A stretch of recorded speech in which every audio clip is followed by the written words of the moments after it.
Salut les Beauty Books, c'est Marie et bienvenue sur ma chaîne.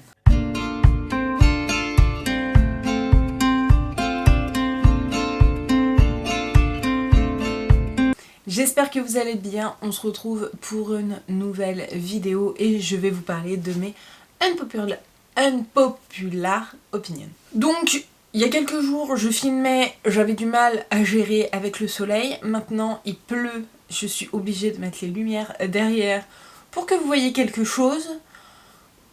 Le mois d'avril, vraiment, tout pareil que mars, quoi. Je m'excuse par avance puisque je pense que cette vidéo va faire appel à débat, je ne vais pas me faire d'amis, mais c'est le but des unpopular opinions et voilà, je vous expliquerai au fur et à mesure pourquoi je les ai mis là-dedans.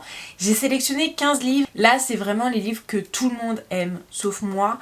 Il y a un tag exprès aussi, je suis désolée, ma voix est en train de partir en sucette. Il y a un tag aussi spécial Unpopular Opinion, si ça vous intéresse, n'hésitez pas à me le dire, je vous la ferai. Et il y a les Unpopular Opinion, de l'autre côté ceux que pas grand monde n'a aimé, sauf moi. Du coup, dites-moi ce qui vous intéresse le plus. J'en ai d'autres d'Unpopular Opinion, donc si vous voulez une partie 2, faites-le moi savoir. Je vais vous expliquer, il y a différentes nuances entre... j'ai bien aimé mais sans plus par rapport à toute la hype et j'ai pas du tout aimé et je ne comprends pas du tout la hype. Mon premier unpopular opinion, et c'est le premier livre que j'ai lu de ma vie en audio, il s'agit de... je vais me mettre un petit peu sur le côté, comme ça je vous mettrai les couvertures juste ici. Donc il s'agit de My Absolute Darling de Gabriel Talente, je crois.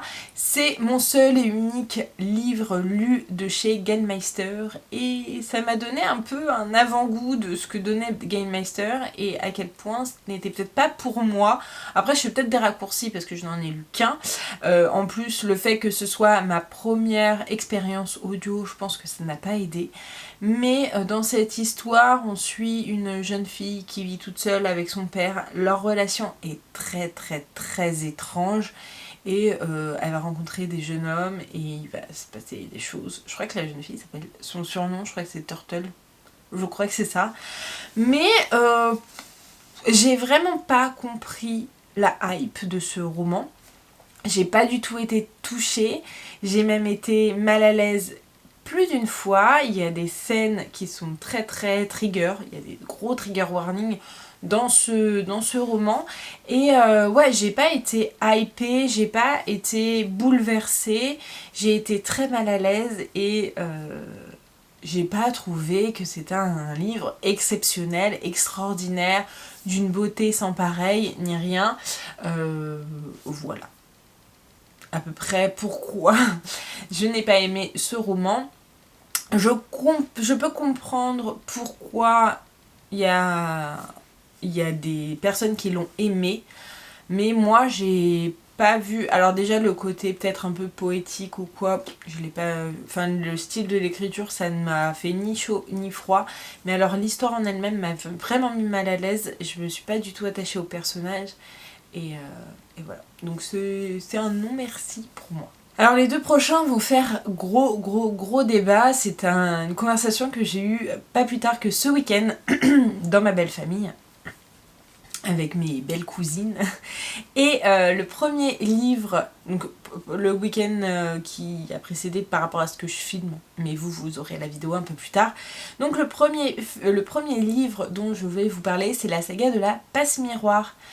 J'ai absolument détesté le premier tome, il ne se passe rien, il est hyper lent. On va suivre Ophélie qui, à force d'avoir refusé pas mal de prétendants, va se retrouver à devoir être mariée avec Thorn, qui est l'intendant ou un truc comme ça. Je sais plus exactement quelle place il a sur l'archipel, enfin la planète un peu volante là. Je sais même plus où est-ce que ça se situe. Et elle a deux dons. Elle a un don, c'est de traverser les miroirs et de passer d'un endroit à un autre à travers des miroirs. Par contre, il faut qu'elle sache absolument où est-ce qu'elle va, qu'elle visualise très bien où est-ce qu'elle va, sinon ça peut très mal se passer. Et elle peut lire dans les objets. Et ouais, le premier tome, j'ai vraiment détesté, j'ai pas du tout compris la hype, je trouvais qu'il ne se passait absolument rien, la plume était assez lourde, c'est un gros pavé et vraiment je me suis forcée parce que je pense que j'aurais abandonné rapidement, mais j'ai entendu tellement de bons échos sur ce roman que j'avais envie de savoir la suite. Ophélie, je m'en suis pas du tout attachée. Thorne, je me suis pas du tout attachée. Je sais qu'il y a un seul personnage que j'aimais beaucoup, c'était Archibald, je crois que c'est comme ça qu'il s'appelle, que j'aimais beaucoup, mais les autres personnages, voilà, et tout était très lent, il se passait pas grand chose dans le premier tome. J'avais beaucoup aimé par contre le tome 2. Mais le tome 3, encore une fois, ça c'est redescendu, donc je n'ai pas lu le tome 4, puisqu'en plus, il n'y avait pas des très bons avis sur le tome 4. Donc voilà, ça fait partie d'une des sagas que j'ai abandonné, je pense que je vous en ai déjà parlé, mais pour moi, c'était vraiment une fantaisie qui pouvait avoir du potentiel, et je peux comprendre pourquoi il y en a qui l'ont aimé, mais moi, j'ai pas du tout aimé, et enfin, je peux comprendre, oui et non, je trouve qu'elle est très surcotée, et j'ai pas vu le potentiel, et pourtant, je sais qu'il y a des gros fans de cette saga, mais je n'en fais pas partie et j'en suis désolée, mais voilà, c'est mes goûts aussi. Une autre saga que j'ai abandonnée, et puisque j'ai lu que le premier tome et j'ai dit merci mais non merci, il s'agit du Prince Captif. Alors je ne savais pas du tout vers où j'allais. Le Prince Captif, c'est un MM, Enemies to Lovers, et qui parle aussi d'esclaves sexuels. Donc voilà, si vous savez ça, vous pouvez aller dedans. Mais en gros, c'est le roi ou le prince d'un pays qui a été récupéré, mais qui passe un peu incognito par l'ennemi et qui devient l'esclave sexuel du souverain ennemi. Et il m'a mis très mal à l'aise ce roman, vraiment. Il y a des scènes, faut être accroché, vraiment, il faut être accroché. C'est pas du tout... Alors les MM déjà, c'est pas le genre de roman que j'aime bien, tout simplement parce que j'ai du mal à m'identifier. Je suis pas contre rien du tout, ni rien. C'est juste que moi, dans les romans, j'ai besoin de m'identifier aux personnages, et dans les romans MM et FF aussi, peut-être pas FF puisque les protagonistes sont féminines, donc est-ce que j'aurais pas de mal à m'identifier? Peut-être pas, mais les romans MM déjà j'ai un peu de mal, mais j'en entendais tellement du bien que j'avais envie de découvrir ce roman. Et ouais, en fait il y a beaucoup de scènes qui m'ont choquée, qui m'ont mis mal à l'aise, dont je ne comprenais pas le but. J'ai vraiment pas compris ce premier tome. Normalement, on est censé mettre en place un univers. Alors là, il est mis en place, mais sous le biais vraiment de toutes ces dérives sexuelles, de ces orgies, de ces viols, enfin voilà. Il y a beaucoup de choses vraiment qui m'ont mis très mal à l'aise. J'en tire pas du tout un bon retour. Je comprends pas, au vu du premier tome, je comprends pas la hype. Apparemment, à partir du deuxième tome, on passe dans complètement autre chose et c'est mieux, et on s'attache plus aux personnages et il y a un peu plus d'intrigue politique. Mais alors dans le tome 1, pas du tout d'intrigue politique, ou alors très peu.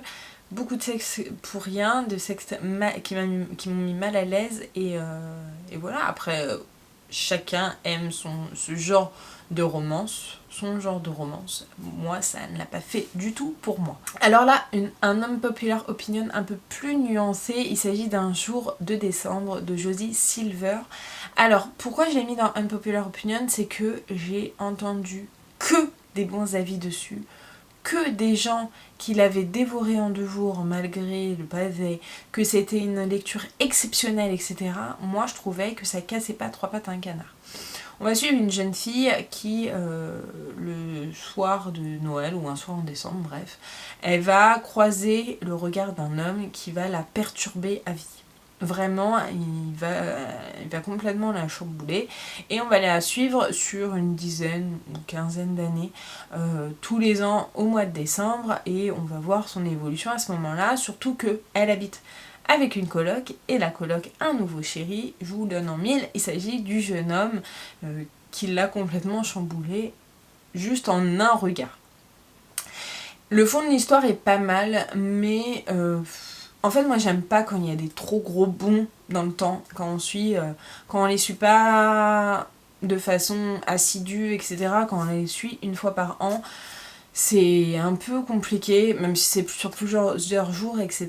Moi, j'ai un peu de mal, du coup, à me projeter, à m'attacher au personnage. L'enchevêtrement d'action, pourquoi pas, vraiment, je suis pas contre. J'ai trouvé que c'était quand même une bonne histoire, mais j'ai trouvé que ça cassait pas trois pattes à un canard. Vraiment, il y a des romances bien mieux. Il y a...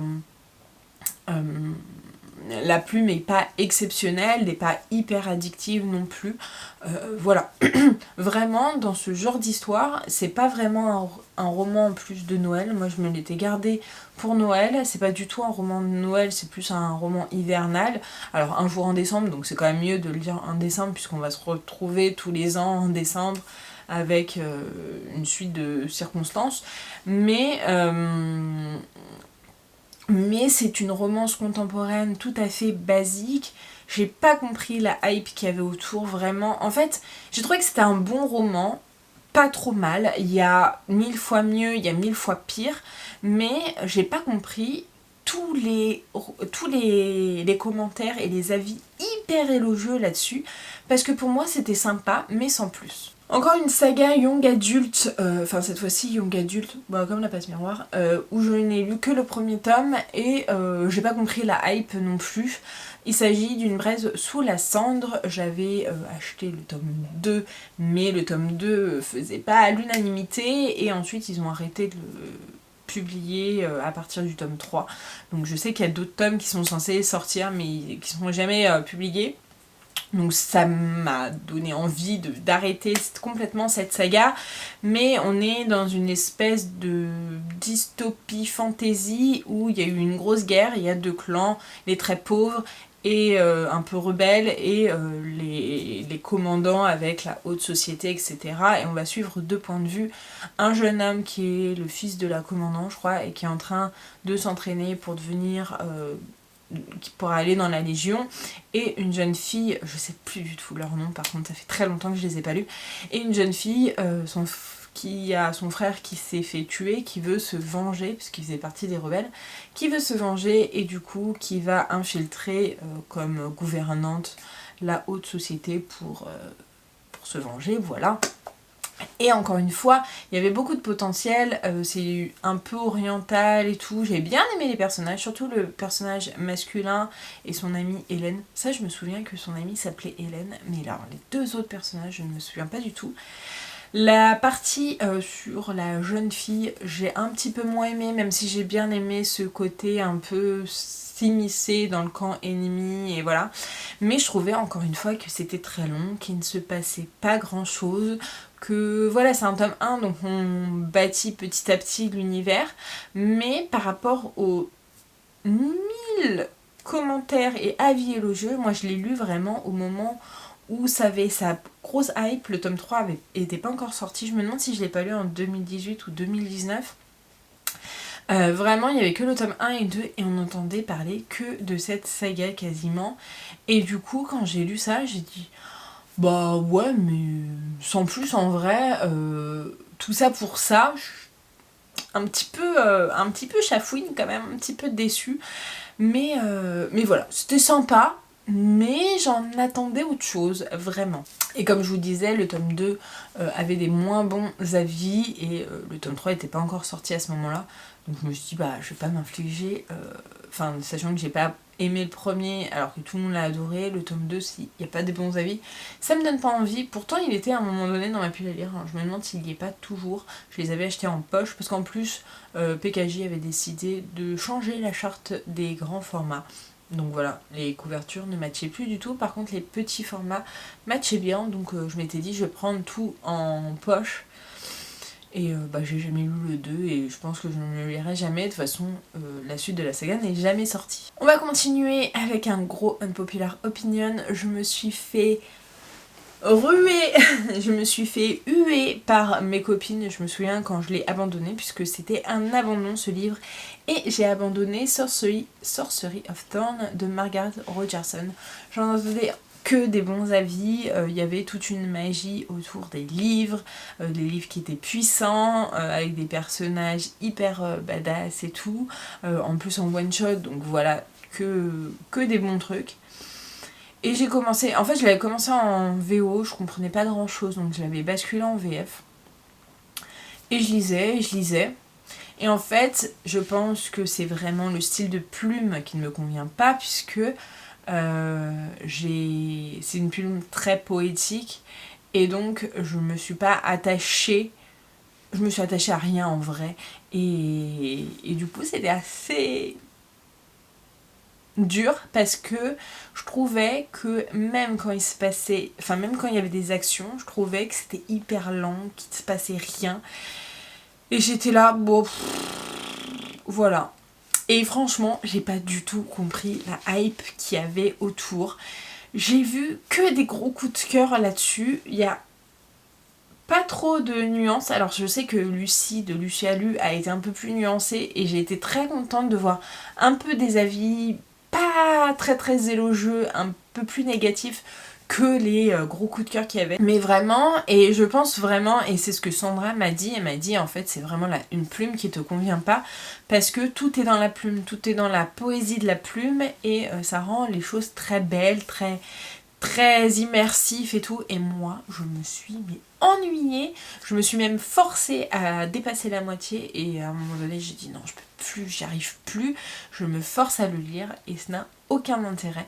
Donc, c'est un non pour moi. Et Margaret Rogerson, du coup, j'ai pas envie de lire ses autres romans. Alors que, mais pourtant, Margaret Rogerson est une autrice hyper hypée. Moi, elle ne me tente du tout du coup, j'ai pas envie de découvrir ces autres romans. Alors là je vais me faire huer, mais vraiment huer, puisque j'ai mis des réserves quand même, j'ai mis ACOTAR. Alors c'est pas une unpopular opinion que j'ai détesté, j'ai toujours passé des très bons moments, sauf que je trouve qu'avec Sarah J. Maas, il y a une grosse partie, enfin la première moitié est très lente, très contemplative, etc. Il se passe pas grand chose. Et la deuxième moitié est explosive. En fait, je l'ai mis dans cette vidéo pour nuancer un peu les unpopular opinions en disant je comprends pas la méga grosse hype. C'est-à-dire que j'en entendais que des bons avis. Il y avait les tomes 1 et 2 qui sortaient quand je les ai lus. Le tome 3 n'était pas encore sorti. Mais je vais laisser une deuxième chance à cette saga puisque j'y compte bien lire dans les prochaines semaines le tome 3 d'ACOTAR. En fait, je l'ai mis puisque pour moi, il vaut pas la grosse hype qu'elle a. C'est sympa, c'est une réécriture à la base de La Belle et la Bête avec un monde qui se bonifie, mais j'ai pas été aussi attachée au personnage que je le suis dans Crescent City ou quoi. Et en fait, j'ai bien aimé, j'ai passé des très bons moments, mais c'est loin de la hype que ça a. Et je sais que je me suis déjà attiré les foudres et que je vais continuer à m'attirer les foudres, mais c'est un peu surcoté pour moi ACOTAR. Crescent City est 1000 fois mieux pour moi. Ouais, je pense que c'est vraiment l'arrivée des Fae, l'arrivée de ce genre de romantésie, etc. qui a fait vraiment hyper, mais moi j'étais pas là, Faire, Recent, enfin voilà. Vous voyez un peu le genre de hype qu'on a. Moi je me ferai jamais tatouer quoi que ce soit sur la peau qui est en relation avec ACOTAR. The Mortal Instrument, oui, à 100%, mais ACOTAR, ouais, je trouvais que c'était un petit peu trop surcoté, mais je pense aussi que j'ai le syndrome de si j'écoute un peu trop les avis des uns et des autres, je suis déçue à la fin. Donc j'ai décidé d'arrêter d'écouter un peu tout le monde. Et grand bien m'en fasse.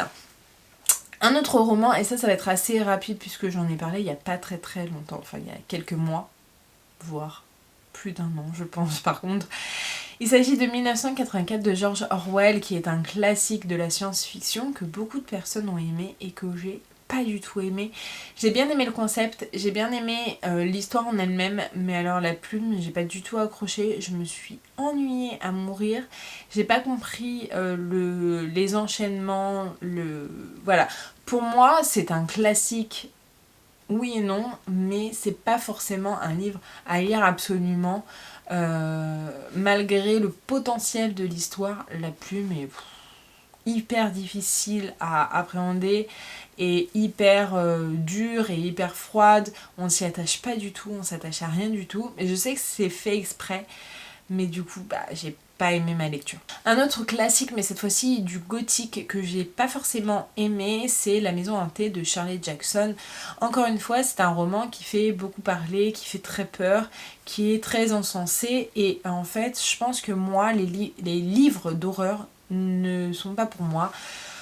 Ça ne m'a pas effrayée, ça ne m'a pas angoissée. Je sais que c'était un peu en lecture commune pendant le mois du gothique, cette lecture-là, et il y en a qui étaient complètement flippés à certaines scènes. Moi, je les lisais en me disant, ok. En fait, je le regarderais en série, je serais hyper flippée, les images me font peur. Mais avec la musique, c'est l'ambiance qui me fait peur, mais alors de le lire, ça ne m'atteint pas du tout, ça ne me fait pas peur du tout. Et ouais, je l'ai trouvé un peu long ce livre et un peu contemplatif. Et je trouvais que malgré les effets un peu paranormaux ou de hanté, du côté maison hantée, ça ne m'a pas trop touchée. Et du coup, je ne lirai pas d'autres romans de Shirley Jackson. Pour mon plus grand malheur, parce que ça me tentait quand même bien, les histoires me tentaient bien, mais c'est pas pour moi en fait. Nous avons ensuite Le Poison écarlate. Encore une fois, ça va être un peu comme ACOTAR, c'est surcoté pour moi. Alors c'est une saga qui date d'il y a un petit moment, c'est de Maria V. Snyder je crois. Et on va suivre une jeune fille qui est censée mourir, enfin être pendue, être tuée pour un crime et qui va être secourue puisqu'elle va devenir goûteuse officielle du commandant et il va y avoir pas mal de choses, elle va découvrir des pouvoirs, un monde un peu justement où il y a des pouvoirs et elle va un peu apprendre sur elle-même et encore une fois en fait je pense que déjà je l'ai pas lu au bon moment puisque je l'ai lu au milieu de tout Le Sang et les Cendres il y a un an et je pense que c'est très surcoté, il se passe, enfin c'est assez long, c'est assez bateau, c'est... Ouais, j'ai pas été hyper hypée par cette histoire. Les personnages m'ont fait ni chaud ni froid. Et du coup, voilà. C'est une fantasy young adulte assez sympa. La romance arrive assez tard quand même. Je m'attendais à une romance un peu plus tôt. Mais ça n'a pas été le cas. Et ouais, l'histoire en elle-même était sympa, mais sans plus. J'ai bien aimé tout le côté avec les poisons, avec les intrigues de qui veut essayer de tuer le commandant. Enfin, ouais, il y a pas mal de trucs de ce style-là. Mais j'ai pas été hypée par cette histoire et j'essaierai de continuer puisque vraiment il y avait des très très bons avis sur cette saga, des gros coups de cœur et c'est ce qui m'avait donné envie de le mettre dans ma wishlist et donc après qu'on me l'ait offert et qu'on me le rajoute dans ma palle. Mais pas ouf quoi, vraiment pas ouf par rapport à la hype qu'il y avait. Encore un livre pas ouf par rapport à la hype qu'il y avait et je ne me souviens absolument même plus de l'histoire, il s'agit des Hells de Ash Roy.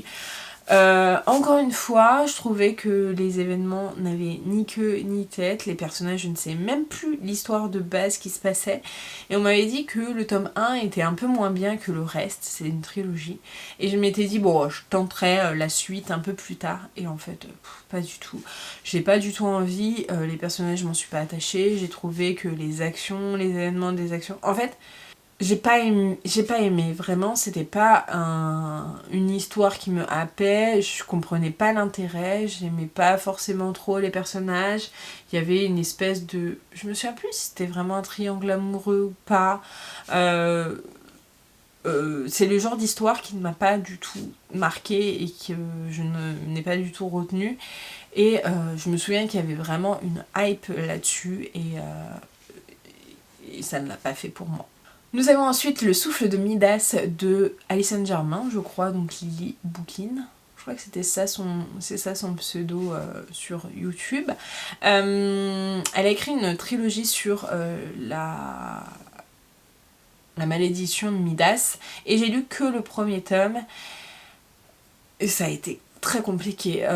Je veux pas dénigrer l'autrice ni rien, mais on voyait que c'était un premier roman. Je sais que ça a fait beaucoup parler parce que beaucoup de gens l'ont aimé.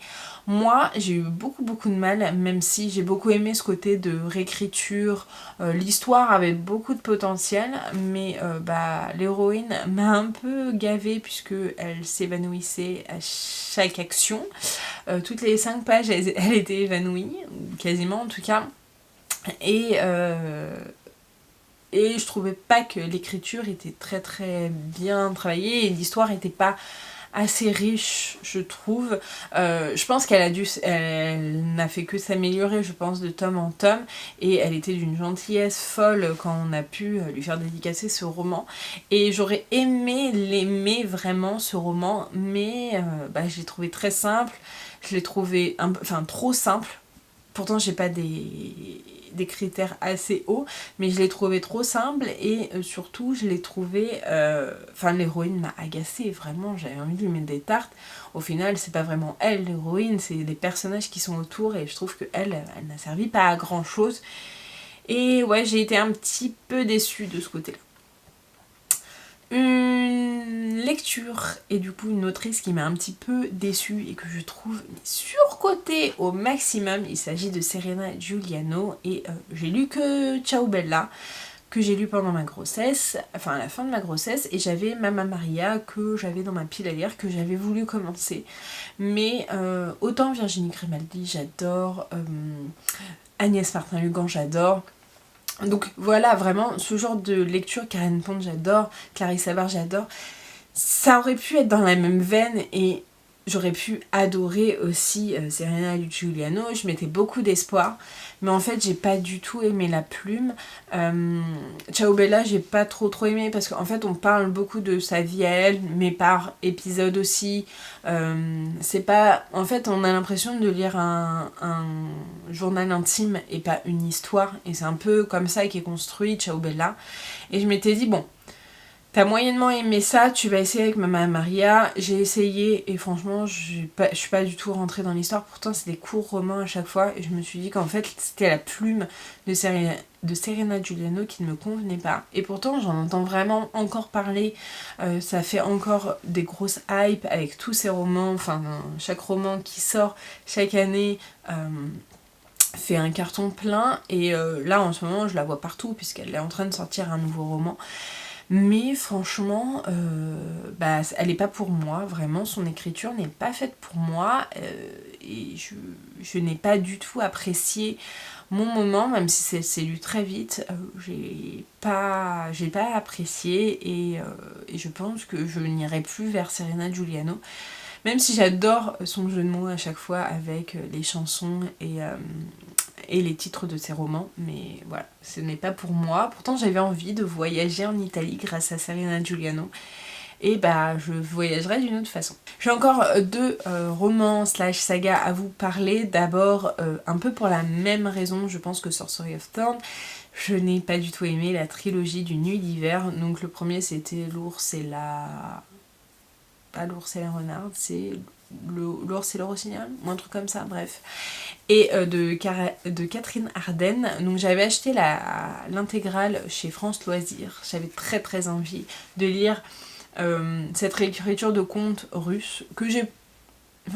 la partie réécriture de contes russes, j'ai trouvé ça hyper intéressant, mais encore une fois, je pense que c'est la plume trop poétique qui n'a pas été en ma faveur, que je n'ai pas apprécié, et j'ai trouvé ça hyper dommage parce que j'en entendais que des bons avis quand je le lisais. On me disait mais tu verras, le tome 2 il est incroyable et ça va que en se bonifiant, et en fait moi je trouvais que justement c'était décrescendo et j'ai de moins en moins aimé, et je me forçais à lire et c'était pas pour moi, vraiment c'était pas pour moi.